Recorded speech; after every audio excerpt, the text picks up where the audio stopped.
Барлықтарыңызға қайырлы күн. Мен бүгін сіздерге Instagram мен TikTok желісінде жарнамасы бірден көрінетін ИП және ТО-ларға берілетін 8 миллион, 10 миллион, 12 миллион теңге шамасындағы субсидия және оны қалай алу керектігін көрсеткім келеді.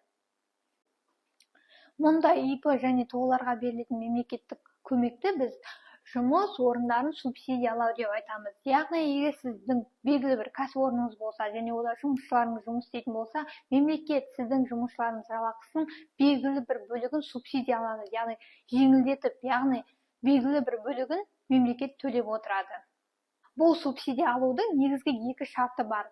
Біріншісі, ол сіздің кәсіпорныңыз, яғни ИП немесе ТО-ңыз бір жылдан артық жұмыс жасауы қажет. Бұл біріншісі, ал екіншісі, сіздің жұмысқа алатын адамыңыз міндетті түрде жұмыссыз болу қажет. Яғни дәл қазіргі сәтте алатын сәтте ол кісінің міндетті түрде жұмыссыз деген статусы болу қажет. Жұмыссыз статусын сіздер ИГОВ немесе жұмыспен қамту орталықтарына барып ала аласыздар. Ал енді жұмыс орнын субсидиялаудың негізгі 6 түрлері бар. Мен сіздерге қазір жеке-жеке барлығын көрсетіп қойдым. Ал ендеше соның әрқайсысына тоқталып өтсек.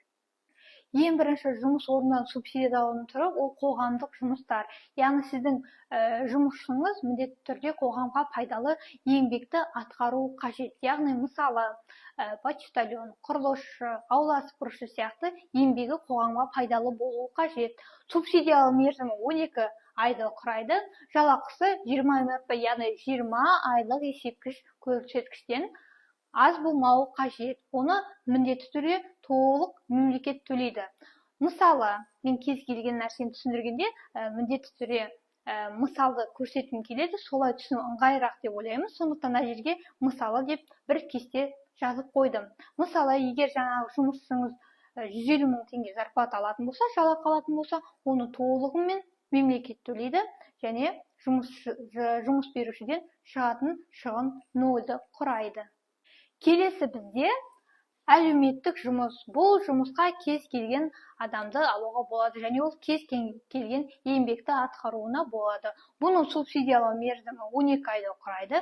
Жалақысын жұмыс беруші өздері біледі. Ол жалақының 35% мемлекет төлейді, ал 65% жұмыс беруші төлейді. Бірақ мемлекет 20 МРП-дан дейінгі суманы ғана субсидиялап отырады. Мысалы, тағы да 150 мың теңге жалақы болса, оның 52.500 мемлекет төлейді, ал 97.500 теңгені ол жұмыс беруші төлейді. Келесі түрі бізде жастар практикасы деп аталады. Бұл субсидияның шарты, яғни сіздің жұмысшыңыз жоғарғы оқу орнын немесе колледжден кейін 5 жыл бойы мамандығы бойынша жұмыс істемеген болу керек. Ал субсидия мерзімі 12 айды құрайды. Жалақысы 30 МРП-ға дейінгі суманы 100% мемлекет төлейді. Мысалы, 150 мың теңге зарплата болса, оның яғни 30 МРП-сы 103.500 мемлекет төлейді, ал 46.500 теңгені жұмыс беруші өзінің қалтасынан төлейді. Келесі түрі бізде алғашқы жұмыс орны деп аталады. Бұның шарты, яғни сіздің жұмысшыңыз бұрын мүлде жұмыс істемеген 35 жастан аспаған адам болуы қажет. Субсидиялау мерзімі 18 айды құрайды. Жалақысы 30 МРП-дан кем емес, яғни 30 МРП-ға дейінгі мемлекет төлейді. Мысалы, егер жаңағы 150 мың зарплата болса, оның 103.500 мемлекет төлейді, ал 46.500 теңгесін жұмыс беруші өзінің қалтасынан төлейді. Келесі түрі бізде ұрпақтар келісімі деп аталады. Яғни сіздің кәсіпорныңызда белгілі бір зейнетке шығуға жақындаған адам жұмыс істесе, оның орнына сіз кез келген жас адамды жұмысқа алсаңыз, мемлекет сізге субсидиялауға көмектеседі. Субсидия мерзімі 6 айды құрайды. Жалақысы 30 МРП, яғни 30 айлық есептік көрсеткіштен кем болмауы керек және оны толығымен мемлекет төлейді. 30 МРП шамасында, яғни мысалы 150 мың теңге зарплата болатын болса, оның 103.500 мемлекет төлейді және 46.500 теңгесін жұмыс беруші төлейді. Келесі және соңғы түрі бізде күміс жас деп аталады. Яғни сіз жұмысшы ретінде жасы 50-ден асқан адамды қабылдайтын болсаңыз, мемлекет сізге жалақысын субсидиялауға көмектеседі. Яғни субсидия мерзімі 36 айды құрайды. Мына жерге назар аударсаңыз, жалақысы шамамен 30 МРП-ны мемлекет сізге субсидиялайды, яғни төлейді. Мысалы, 150 мың теңге болса, оның 103.500 теңгесін мемлекет төлейді, ал 46.500 теңгесін жұмыс беруші өзінің қалтасынан төлейді. Және де ол келесі жылы субсидия мөлшері азайып отырады. Ең бірінші жылдары 70-те 30%-бен субсидияланды, кейін 65-тен 35-ке түседі, және одан кейін 60%-та 40%-ға дейін төмендеп отырады.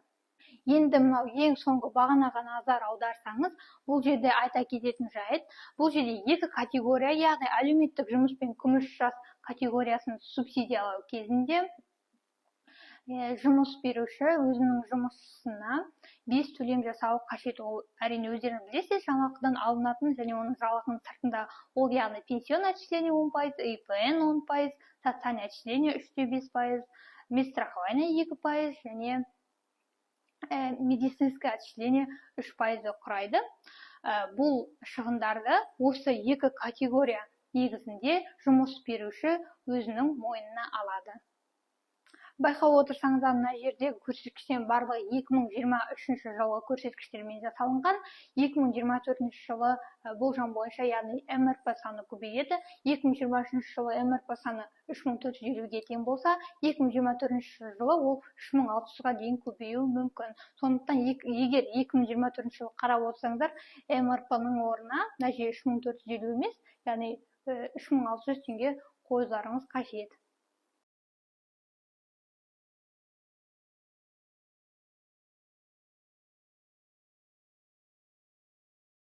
Негізі мен бұл кестені 2023 жылдың басында жасаған болатын, бірақ сіздерге жариялау 2023-тің соңына сәйкес келіпті.